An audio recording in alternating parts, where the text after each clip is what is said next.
d'autoroute de vélo dans l'Eurométropole prend aujourd'hui forme. Il s'appelle Vélostrace et les travaux commencent le long de la Marne au Rhin. En tout, cela représentera 130 km de pistes cyclables qui permettront de traverser le territoire du nord au sud, d'est en ouest, tout en contournant le centre de Strasbourg. Le chantier est de taille. Le but majeur de Vélostrace, c'est de relier l'ensemble des communes du territoire ensemble pour mettre le vélo comme un mode de transport à part entière en fait. Se rendre compte qu'en vélo, je peux aller aussi facilement à la Vigie qu'à la zone commerciale nord, mais pour ça il nous faut des aménagements qui permettent de se déplacer facilement, simplement. On a pour objectif de réaliser le réseau, de le finaliser pour 2028, laisser encore 2 ans après pour que les usagers prennent bien l'habitude et intègrent bien ce moyen de locomotion. Enfin, le vélo comme un vrai moyen de locomotion capable de les amener au travail, d'aller faire les courses et de l'utiliser autrement que pour le loisir seulement. Les travaux ont commencé le 6 novembre. Il s'agit dans un premier temps d'améliorer la piste existante autour de Schiltigheim et Bischheim, grâce notamment à de nouvelles infrastructures comme des pistes de 4 mètres de large ou encore des éclairages adaptés. L'objectif pour l'Eurométropole, pousser les habitants à développer des nouveaux comportements.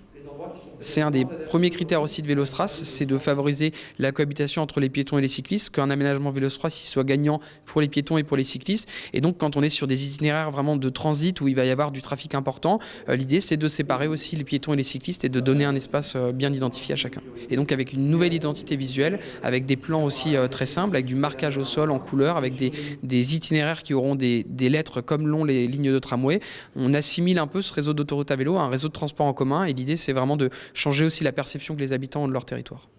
Les travaux permettraient de réaliser 2 rocades de vélo ainsi que 10 itinéraires. De A à J, ils posséderont chacun une couleur, une origine et une destination bien définie. Une initiative saluée par les maires des communes de deuxième couronne. Nous, on a déjà fait les efforts dans nos communes pour mettre des pistes cyclables, pour relier les centres de nos villages avec les quartiers périphériques.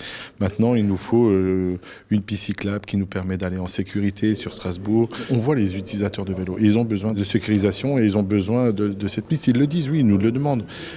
Donc cette volonté de la métropole est une excellente chose. La voiture reste encore un moyen de déplacement important pour nos communes de seconde couronne, mais c'est une alternative. Une alternative qui a pour objectif de dynamiser les déplacements à vélo. L'objectif, les doubler.